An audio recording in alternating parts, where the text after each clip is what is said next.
चुनावी नतीजे आए तो शाम होने से पहले ही बीजेपी अध्यक्ष अमित शाह ने साफ साफ कहा था कि बीजेपी 4 राज्यों में सरकार बनाने जा रही है। इन 4 राज्यों में गोवा और मणिपुर भी थे, जहां त्रिशंकु विधानसभा बनी थी और कांग्रेस दोनों राज्यों में सबसे बड़ी पार्टी बनकर उभरी थी। गोवा और मणिपुर में बीजेपी ने अमित शाह के दावे के मुताबिक सरकार बना ली और कांग्रेस हाथ मलती देखती रह गई। गोवा में बहुमत से 8 सीट और मणिपुर में बहुमत से 10 सीट दूर बीजेपी ने आसानी से समर्थन जुटा लिया, लेकिन कांग्रेस दोनों राज्यों में 3 विधायकों का समर्थन तक हासिल नहीं कर पाई। समर्थन जुटाना तो दूर, कांग्रेस तो सरकार बनाने का दावा पेश करने के लिए भी तब नींद से जागी जब बीजेपी अपने समर्थन में विधायकों का हलफनामा लेकर राज्यपाल के पास पहुंच गए। गोवा और मणिपुर में कांग्रेस का यह हाल तब था जब दोनों राज्यों की कमान राहुल गांधी के 2 सबसे भरोसेमंद सिपहसालार के हाथों में थी। गोवा में कांग्रेस के प्रभारी दिग्विजय सिंह थे और मणिपुर में सीपी जोशी, जिन्हें कभी राहुल गांधी का थिंक टैंक कहा जाता था। गोवा में तो कांग्रेस के ही विधायक विश्वजीत राणे चीख कर कह रहे थे कि सत्ता हाथ से इसलिए फिसली क्योंकि कांग्रेस नेतृत्व ने कोशिश ही नहीं की। राणे ने आज मनोहर पर्रिकर के बहुमत साबित करने के बाद कांग्रेस से इस्तीफा तक दे दिया। कांग्रेस के राष्ट्रीय सचिव और पूर्व सांसद सज्जन सिंह वर्मा ने सोनिया और राहुल को खुली चिट्ठी लिखकर आरोप लगाया कि अब उन नेताओं की छुट्टी किए बिना काम नहीं चलेगा जिन्होंने पार्टी को हराने की सुपारी ले रखी है। हालांकि राहुल गांधी अब भी मानने को तैयार नहीं है कि गोवा और मणिपुर में कांग्रेस राजनीतिक तौर पर नकारा साबित हुई। जैसे मैंने कल कहा, परसों कहा कि कांग्रेस पार्टी गोवा में, मणिपुर में, पंजाब में चुनाव जीती थी।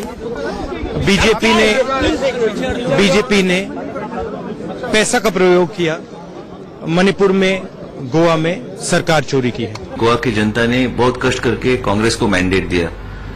हमारा जो संख्या 12-13 था तो मैं उनके साथ रहता था ऑपोजिशन में, वो सवाल नहीं था। लेकिन जब लोगों ने हमको मैंडेट दिया है, ये मैंडेट हमने गवा दिया है इनके मिसमैनेजमेंट से। ये प्रभारी लोग जो है और स्थानिक लीडरशिप जो है, इस लोगों ने इस तरह से मिसहैंडल किया सिचुएशन कि हमारे पास लोग आना नहीं चाहते थे। जब गोवा फॉरवर्ड और रोहन काउंटी का डिमांड था कि दिगंबर कामत को मुख्यमंत्री बनाना चाहिए, ये लोगों ने तुरंत उसी रात डिसीजन लेना चाहिए था और अनाउंस करना चाहिए था। तो सवाल यह है कि क्या अपने नकारेपन छुपाने के बहाने ढूंढ रही है कांग्रेस, और क्या वाकई बीजेपी ने सत्ता और पैसों के बल पर गोवा और मणिपुर में सरकार बनाई है? इसी पर बात करने के लिए हमारे साथ 3 खास मेहमान जुड़ रहे हैं। हमारे साथ बीजेपी की national spokes person doctor Sambit Patra हैं, हमारे साथ रंजीत रंजन हैं जो मेंबर ऑफ पार्लियामेंट है लोकसभा की और कांग्रेस की नेशनल स्पोक्स पर्सन है, हमारे साथ प्रदीप सिंह जी हैं वरिष्ठ पत्रकार। सबसे पहले रंजीत जी, मैं आपसे जानना चाहूंगा, सवाल बड़ा सीधा है। 2 आपके वरिष्ठतम नेता दिग्विजय सिंह जी, सीपी जोशी जी, 3 सीटें चाहिए थी आपको, 3 विधायक, लेकिन उनकी नींद ही नहीं खुली। उनको एहसास तब हुआ जब बीजेपी वहां हलफनामे से सरकार बनाने की चिट्ठी ले आई, तब उनको जाके याद आया कि भैया हमको भी सरकार बनानी है। देखिए दीपक जी, आप बोल रहे हैं, और सबसे पहले मैं कहूंगी कि संविधान के तहत गवर्नर को जो बड़ी पार्टी होती है उसको ही न्योता देना होता है, जो न्योता नहीं दिया गया। लेकिन मैं बिल्कुल कहूंगी कि कुछ गलतियां हम लोगों से भी हुई जिसको हम समझ नहीं पाए कि जो पार्टी आज उत्तर प्रदेश में जीती है उनका मन और उनका जिस तरह से ताम साम दंड भेद जो जिस तरह से वो 2.5-3 साल से लगा रहे हैं कि वो संविधान और कानून को दरकिनार करके वो जोर जबरदस्ती से मणिपुर और गोवा को भी हथियाएंगे। तो मैं ये कहूंगी कि उनका जोर जबरदस्ती और कानून को दरकिनार रखकर कि हम सत्ता में हैं, सेंट्रल में हैं, तो हम कुछ भी कर सकते हैं। आप ये आरोप बीजेपी पर लगा सकती हैं, आप ये आरोप बीजेपी पर लगा सकती हैं। आपको 3 विधायकों की जरूरत थी, 3 गोवा में और 3 मणिपुर में। आपके नेताओं ने उठाकर निर्दलीय विधायकों या इंडिपेंडेंट ग्रुप या किसी को फोन तक नहीं किया, उसके बाद अब बीजेपी पे कैसे इल्जाम लगा रही है? दीपक जी, मैं आपको बताती हूं कि जो हमारे जो प्रभारी थे, वो जो इंडिपेंडेंट एमएलए को लेके जा रहे थे, गवर्नमेंट के द्वारा उनको सीआरपीएफ के द्वारा डिटेन किया गया, उनको चार्टर्ड प्लेन से कैलकाटा ले जाया गया और हम लोग गुहार लगाते रह गए। ये सरासर सत्ता की तानाशाही है, जिसका एक तमाशा हम लोगों ने गोवा और मणिपुर दोनों में देखा। मैं फिर कहूंगी कि ये उनकी तानाशाही थी, लेकिन 10% बिल्कुल हम ये कहेंगे कि कहीं ना कहीं हमसे गलती हुई, लेकिन वो गलती इसलिए हुई कि हम लोग को ये अंदाजा नहीं था कि जो सबसे बड़ी पार्टी होती है तो ये उसका हक बनता है और गवर्नर पहला न्योता उन्हीं को देते हैं, चाहे सदन में जाके, विधानसभा में जाके वो जब अपना विश्वास मत दिखाते हैं, वो दिखा पाए या नहीं दिखा पाए, लेकिन बुलाना उसी को होता है एज पर संवैधानिक। ठीक है, संविधान के हिसाब से क्या डॉक्टर संबित पात्रा सबसे बड़े दल को बुलाना जरूरी है? और आपने चूंकि गवर्नर आपकी पार्टी से जुड़े हुए थे इसलिए इस परंपरा को तोड़ा है। नहीं दीपक जी, मुझे लगता है तथ्यों के आधार पर बात करने की आवश्यकता है। यहाँ हम लोग 4 लोग बैठे हैं, आप भी और रंजीता जी भी, हमारे पत्रकार सर भी, तीनों ही बहुत इंटेलिजेंट लोग हैं, मगर जो हमारा कंबाइंड इंटेलिजेंस है उससे ज्यादा इंटेलिजेंस सुप्रीम कोर्ट है। सुप्रीम कोर्ट के पास ये पूरा विषय गया। सुप्रीम कोर्ट ने क्या कहा, 2 बातें यहां समझने की आवश्यकता है, क्योंकि हमारी बहन कह रही है कि संविधान को तोड़ा गया। सुप्रीम कोर्ट ने कहा यू मतलब Congress don't have the numbers and that is why you didn't claim to form government. You haven't demonstrated before the governor that number is in your favour. उन्होंने कहा आपके पास संख्या नहीं थी, वरना उस संख्या को लेकर आप गवर्नर के सामने उसे प्रदर्शित करते, वो एफिडेविट सबमिट करते। नंबर 1। नंबर 2, जब रंजिता जी कहती हैं कि जो सिंगल लार्जेस्ट पार्टी होता है गवर्नर को उसी को बुलाना पड़ता है और यही संविधान है, तो प्रदीप जी भी मुझे ठीक कर देंगे अगर मैं गलत कह रहा हूं, तो ये प्रेसिडेंट्स 1998 में जब 12वीं लोकसभा हुई थी उसमें सेट हुआ था।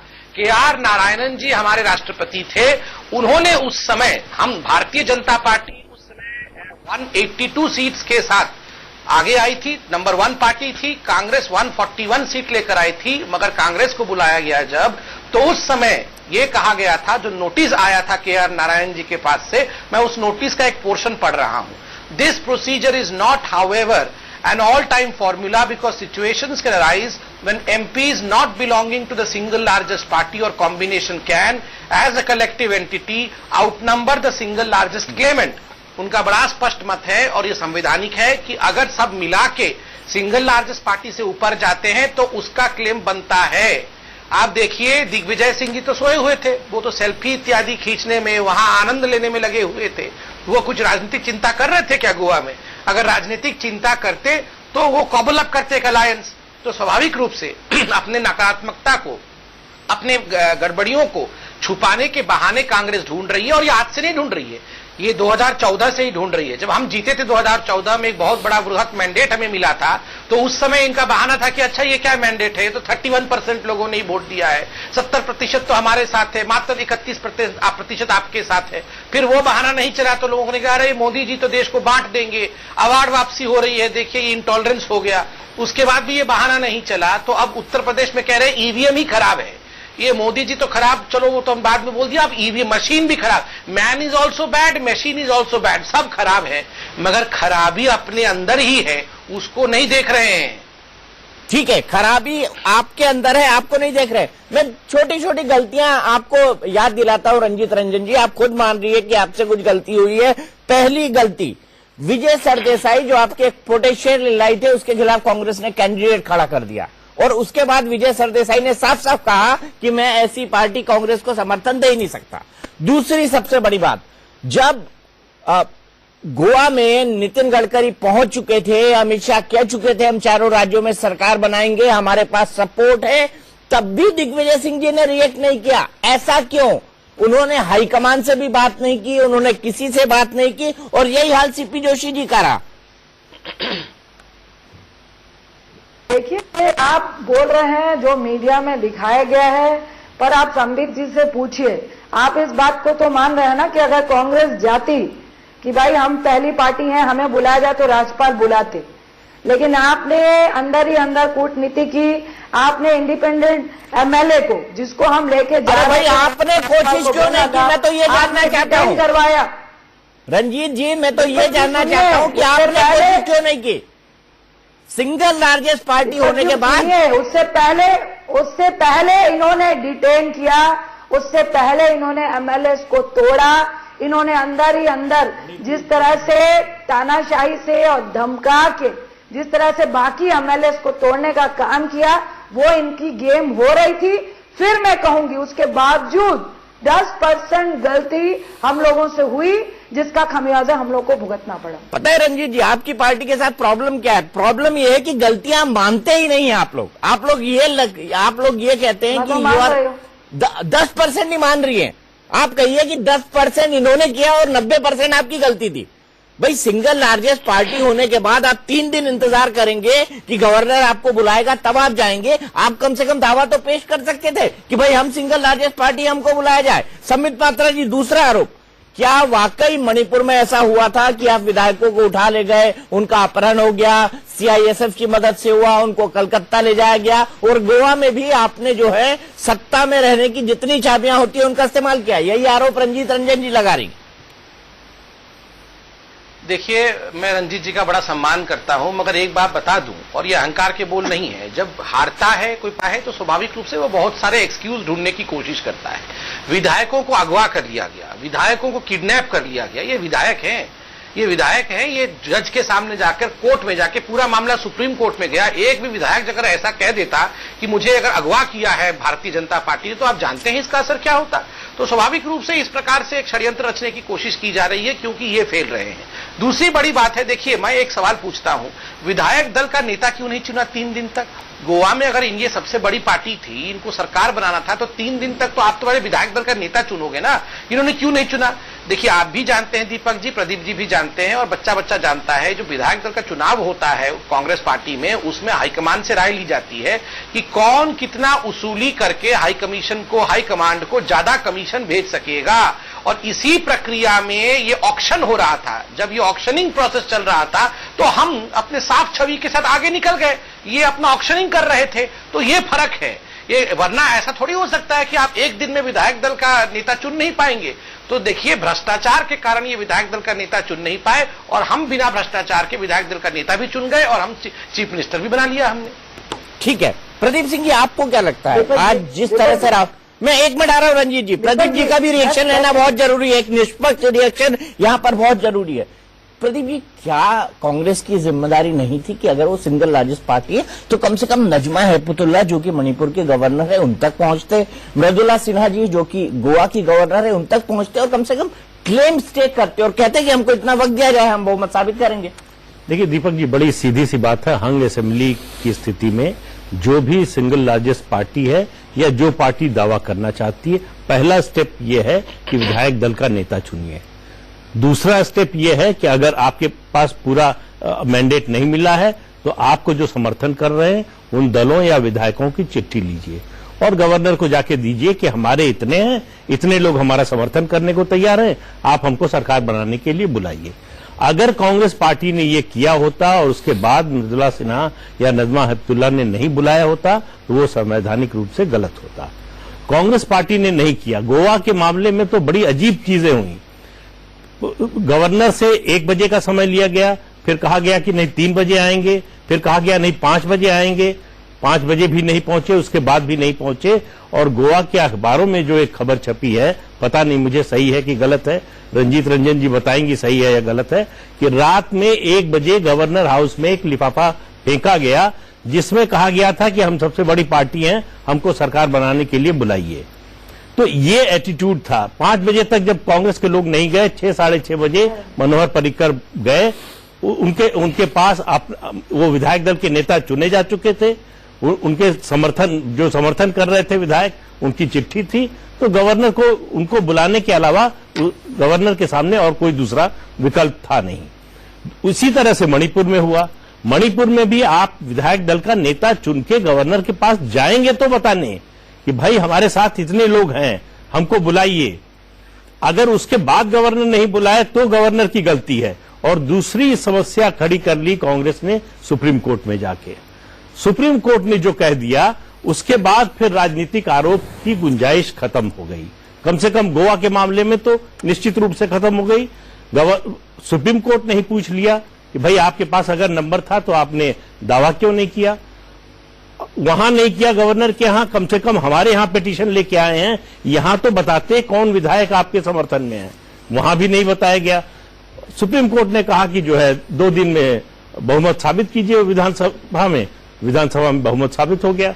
तो कांग्रेस पार्टी को अपने प्री इलेक्शन और पोस्ट इलेक्शन मैनेजमेंट के बारे में सोचना चाहिए। पॉलिटिकल मैनेजमेंट लगातार खराब होता जा रहा है। ये कोई नेता कौन जिम्मेदार है, कौन किसको निर्देश दे रहा था, कौन तय करेगा कि कौन नेता होगा वहां, ये सब कुछ पता नहीं है किसी को। तो अंधेरे में सब कुछ हो रहा था। दिग्विजय सिंह क्या कर रहे थे, कम से कम उनको अपने पार्टी हाईकमान को बताना चाहिए कि वो नेता क्यों नहीं चुनवा पाए, 3 दिन क्यों लग गए, क्यों उसी दिन विधायक दल का नेता नहीं चुना गया। वही स्थिति मणिपुर में हुई। तो अगर आप अपनी ओर से पहल नहीं करेंगे तो ये उम्मीद करें कि दूसरा तश्तरी में रखकर देगा आपको कुछ, तो ये तो संभव नहीं है। अब लगता है आप ऐसा है कि 2004 में जैसे बिल्ली के भाग से चीका टूटा, वैसे ही चीका फिर से टूट जाए। रंजीत रंजन जी, मुझे कम से कम ऐसा ही लगता है। और मैं यहाँ पर एक बहुत बड़ी बात पॉइंट आउट करूंगा कि आपकी पार्टी से विश्वजीत राणे निर्वाचित हुए और उन्होंने इस्तीफा दे दिया। इस्तीफा देते हुए ये कहा कि जो कुछ जिम्मेदारी है वो कांग्रेस हाईकमान की है, दिग्विजय सिंह की है, उन्होंने एक्ट ही नहीं किया। इस पे क्या कहेंगे आप? देखिए, मैं फिर कहूंगी हारी हुई पार्टी को, और आज बीजेपी सत्ता पे है और यूपी में बिग स्टेट में जीत कर आई है और पंजाब को लोग याद नहीं कर रहे हैं। ये गोवा मणिपुर में हम उसको कोई याद नहीं कर रहा है। लेकिन मैं गोवा मणिपुर में तो आपने खुद ने सरकार बनाने से हिचक रहे थे ना, आपने खुद ने सरकार गंवा दी गोवा मणिपुर में। दीपक जी सुनिए ना, और जो सेंटर में जिस तरह से इनकी जोर जबरदस्ती चल रही है, अब गलतियां उन्हीं की निकाली जाएगी जो सेंट्रल में नहीं है। अभी संबित जी कह रहे थे कि भाई आपने निर्दलियों को ये कहा, ये क्या, इस तरह की बातें कर रहे थे। मैं उनसे पूछती हूँ, सातों को मंत्री क्यों बनाया? कौन सा टैग किया था निर्दलीय को साथ? यही टैग आपने किया ना जो हम लोगों के बारे में आप कह रहे थे, क्योंकि आप सत्ता पे हैं। आपने फटाफट मणिपुर और गोवा तो कर दिया, लेकिन यूपी और उत्तराखंड में अभी तक आप मुख्यमंत्री तय नहीं कर पाए हैं। लेकिन इसकी बात की चर्चा आप नहीं करेंगे क्योंकि आप सेंट्रल में है, सत्ता में है। ये थोड़ा सा आप वक्त दीजिए। हम लोगों ने बहुत साल राज किया और गलतियां उसी में होती हैं जो बहुत सालों तक राज करते हैं। निश्चित तौर से मैं कहूंगी कि आज 19-20 जो हुआ हम लोगों ने उसका भुगतान भुगता। लेकिन संबित भाई, जिस तरह, जिस एरोगेंसी और जिस सत्ता का गलत आप उपयोग मणिपुर और गोवा में किया, उसका भविष्य अब गुजरात में भी है, हिमाचल में भी है। और अभी आपके जो 20 मुख्यमंत्री के दावेदार उत्तर प्रदेश में है और उत्तराखंड में है, पहले उसको तय कर ले। और जिस मेजॉरिटी से आपकी बात से तो ऐसा लग रहा है कि आपने गुजरात भी दे दिया, हिमाचल भी दे दिया और अब 2019 भी दे रही हैं। आपने पहले ही हार मान ली बिना लड़े। दीपक जी, मैंने यही बोला कि अभी इतने घमंड में मत आइए। गुजरात भी है, हिमाचल भी है और 2019 का चुनाव भी है।